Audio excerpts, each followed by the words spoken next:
something which I think we should be uniting and standing around together, somehow people still find themselves on the wrong side of this issue, is the mass epidemic that we have of foreigners operating in gangs in this country and systematically, often for ethno-religious reasons, abusing children.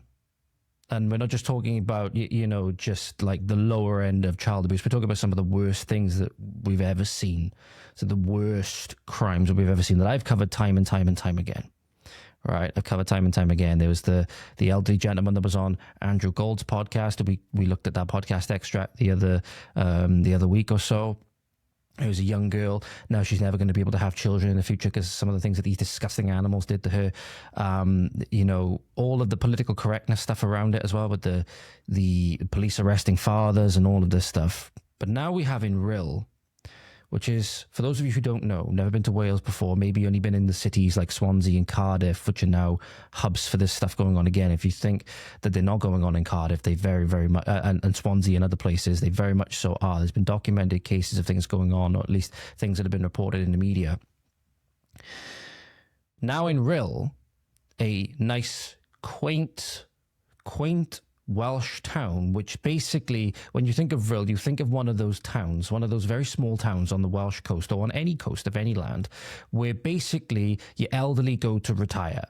Your elderly go to retire and live out the rest of their days in peace as they approach more and more of the winter of existence, right? That's what you think of when you think of Rhyl. It's not a business hub. It's not a big city. It's not like a holiday destination unless you just want to go somewhere for a nice quiet, time away. Other than that, it's basically just a retirement town. Okay, very, for the most part, elderly population. We went up with me and my dad went up for a road trip up there during one of the heat waves we had in the summer about 2-3 years ago. And we actually got stuck on the side of of a carriageway in Shropshire, which was quite funny. But we went up there and we were buying something. My dad was buying something off this elderly couple. It was a nice camper van, and it was when we were driving it back, was when we got into trouble on the side of the road, where the bloody thing wouldn't start. But again, it's very quiet. It's you go there to relax, right? You go there typically as an elderly person to relax, or you want to get away from the hustle and bustle of daily life, right? But it's a retirement town, However, in a town, by the way, or in some aspects of Rhyl, which are still heavily dominated, and this is a key stat which I want to go into with this, because it's also going to play a key role in an incident in Japan we're going to be talking about, where seems to be where these people turn up, stuff like this is very soon to follow. This is an example from a constituency, Rhyl Southwest, that somebody shared on X. It shows the demographic makeup of one of the areas in Rhyl. And as you can see, the Asian British or Asian Welsh population is still 95% plus, right? Is in the 5%. Sorry, the native population is still in the 95% plus. That's what I meant to say. Keep getting them confused.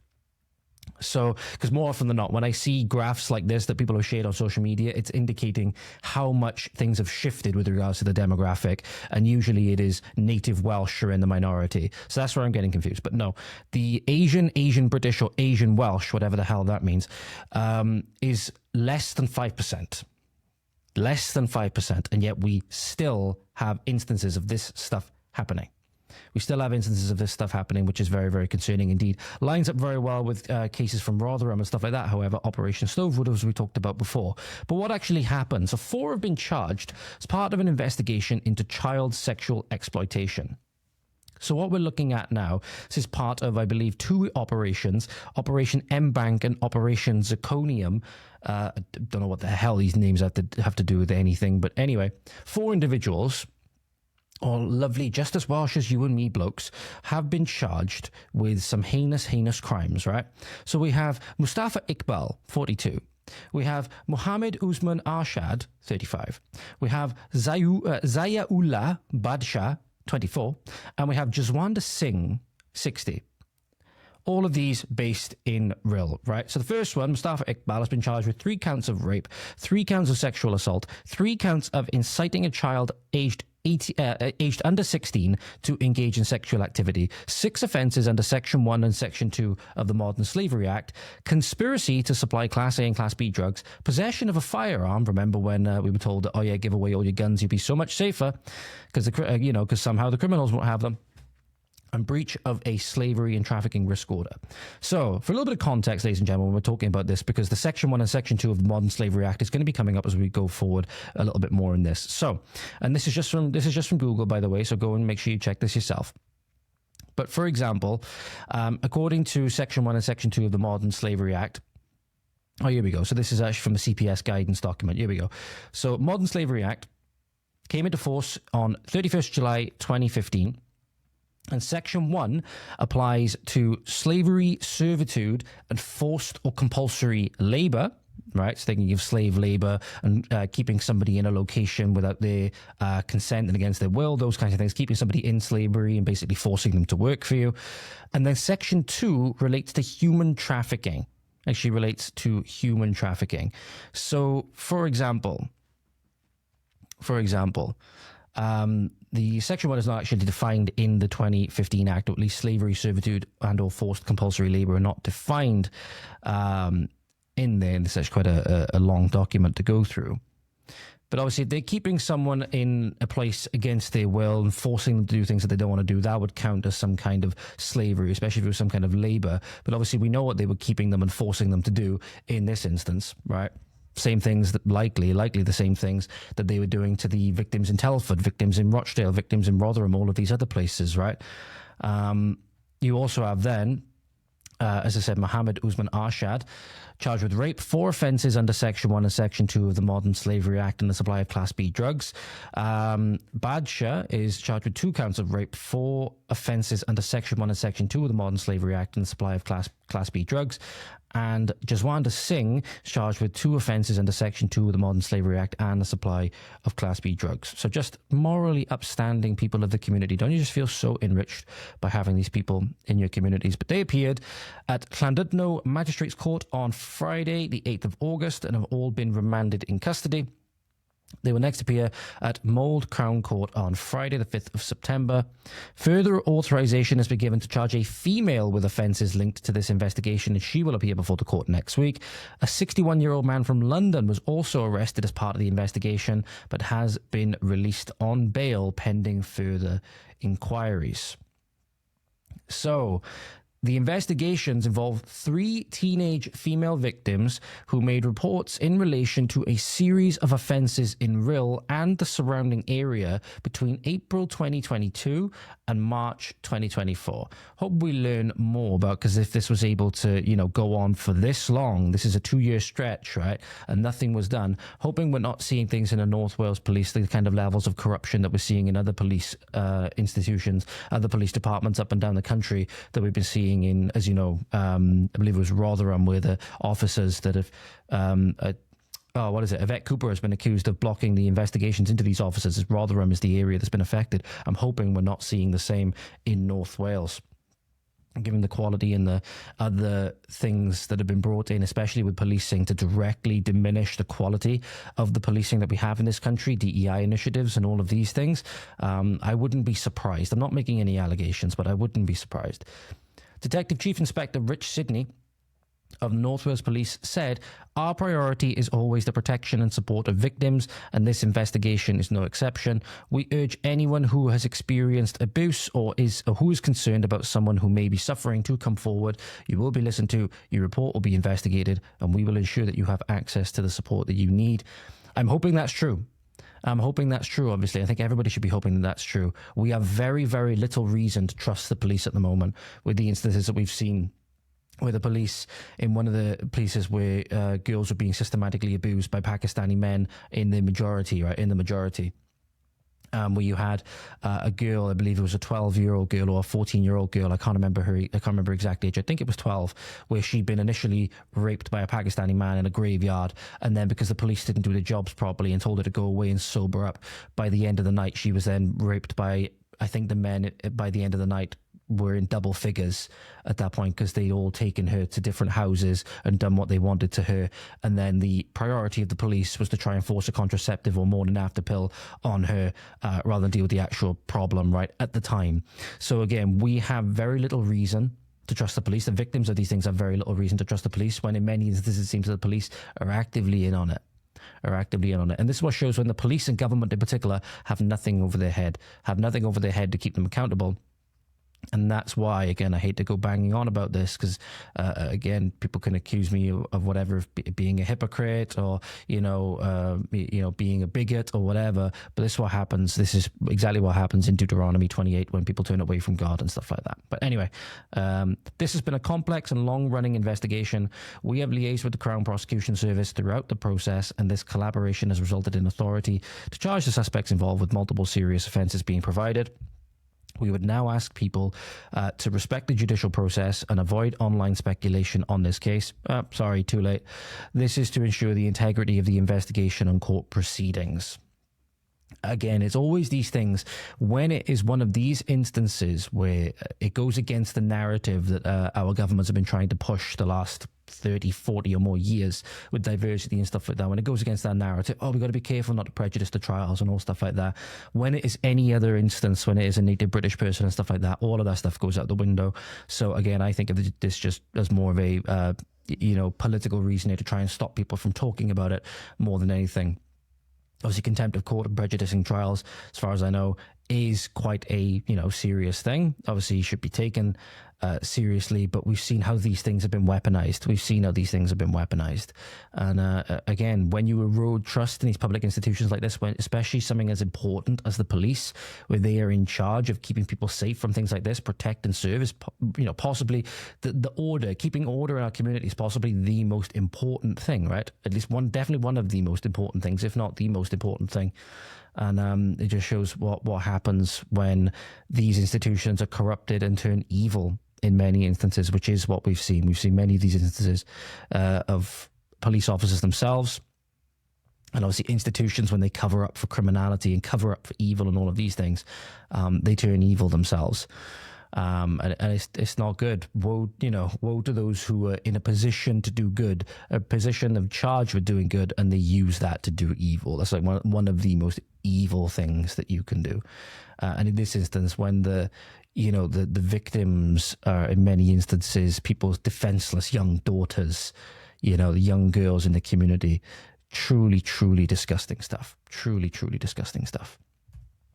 But we'll see what happens with that more going forward. Biggest point with this is, ladies and gentlemen, is if you live in a quiet town like I do, a relatively quiet town anyway, used to be a really bustling mining town until, Maggie Thatcher had her way and stuff like that.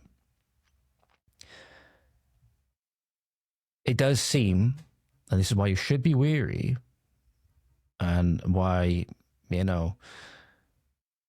it's a sad truth that stereotyping exists, and stereotypes exist because they point at some kind of uncomfortable truth we don't want to admit most of the time, or something we know is true, we're just for some reason not supposed to say, is that wherever these people turn up, this stuff seems to follow.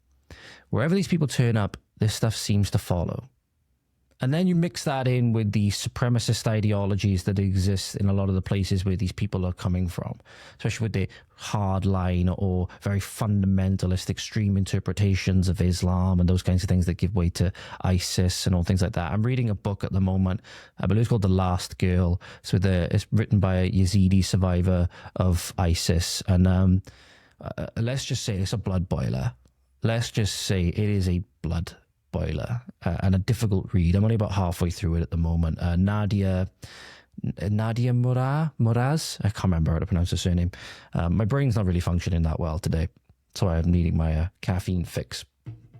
But I'm reading it at the moment. It is and I'm going to be breaking it down in more detail. I'm going to try to be doing once a month at the moment and uploading them to Patreon if those who are interested. I haven't quite got it all finalized yet, but I'm definitely going to be doing at least one a month, one book that I'm reading every single month, to give you guys some extra content if you wanted to support the show in an additional manner, which I really appreciate.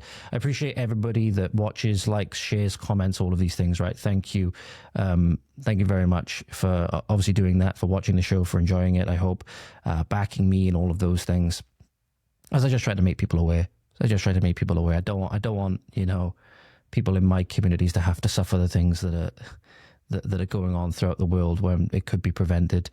And if that means I gotta make a few enemies and lose a few people that aren't ready to admit it yet, then so be it. But as I said, it does seem sadly that wherever these people go, this stuff seems to follow. So this was in Japan.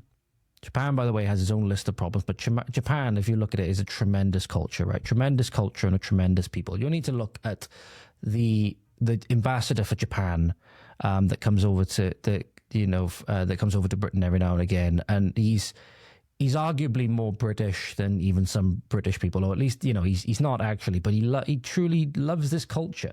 He's like a giant teddy bear, right? And Japanese people for the most part, truly amazing people. You find very few people, outside of what was going on in the 1940s and stuff like that, and throughout history, that have a very bad thing to say about the Japanese, at least now anyway. But this is what happened in Japan recently. There was a Pakistani migrant in Japan. You wonder what the hell is he doing there? And he's been arrested for trying to rape a schoolgirl. And this is in Tokyo. So here's the footage of that arrest, ladies and gentlemen, just to bring it up on screen for you now. Just do bear in mind as well, this is in Japanese, so I have no idea what this person is saying.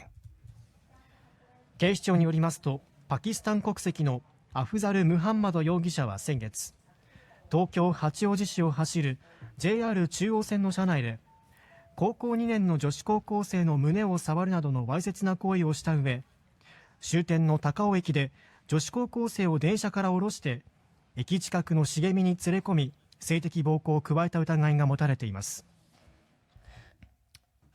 So there we are. This is happening everywhere at the moment. The point is, if you point out these things, that there's patterns, if you engage just basic survival instinct at this point of pattern recognition, you're now labeled as everything under the sun, right? You're a Nazi if you notice basic patterns. Right, that people turn up, even just in lone wolf cases like this, but especially when they turn up in greater number and in groups, this stuff follows. You're now labeled as everything under the sun for noticing it, right? And there was another case of this happening, I think this was fairly recently, or this was last year, but it's only just been shared now, of another instance of this happening. This is in Oldham now, which Oldham, as we know, is one of the capitals, one of, sadly, the pardon me again, the rape gang capitals of Britain, right up there with Telford and Rochdale and Rotherham.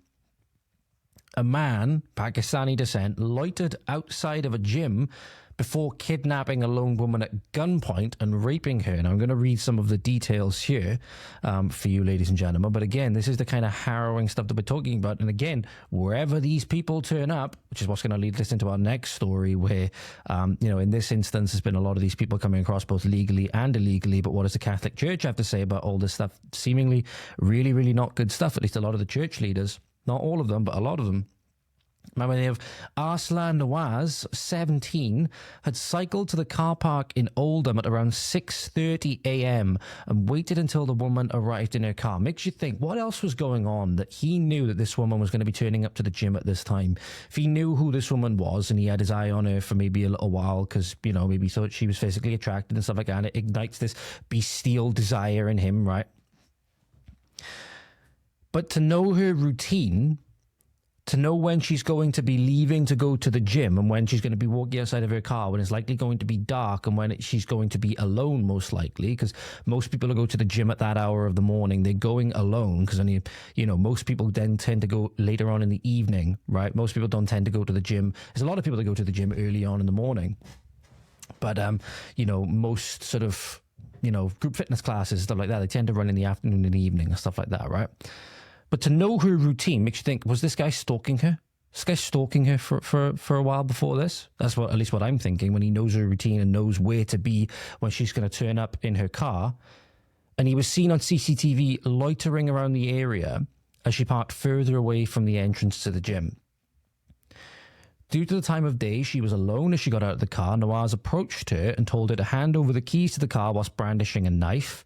He then ordered her into the back seat as she pleaded with him to let her go, told her he would kill her if she shouted or tried to run.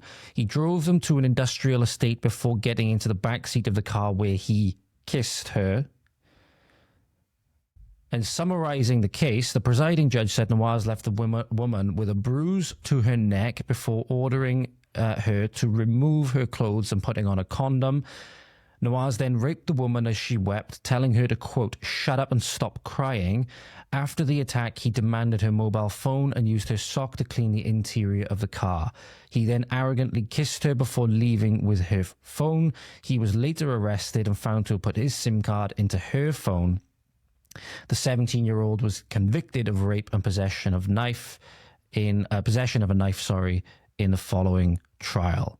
Here is the lovely cultural enricher for you, ladies and gentlemen. I'm sorry, people like this do not belong in the country. People like this,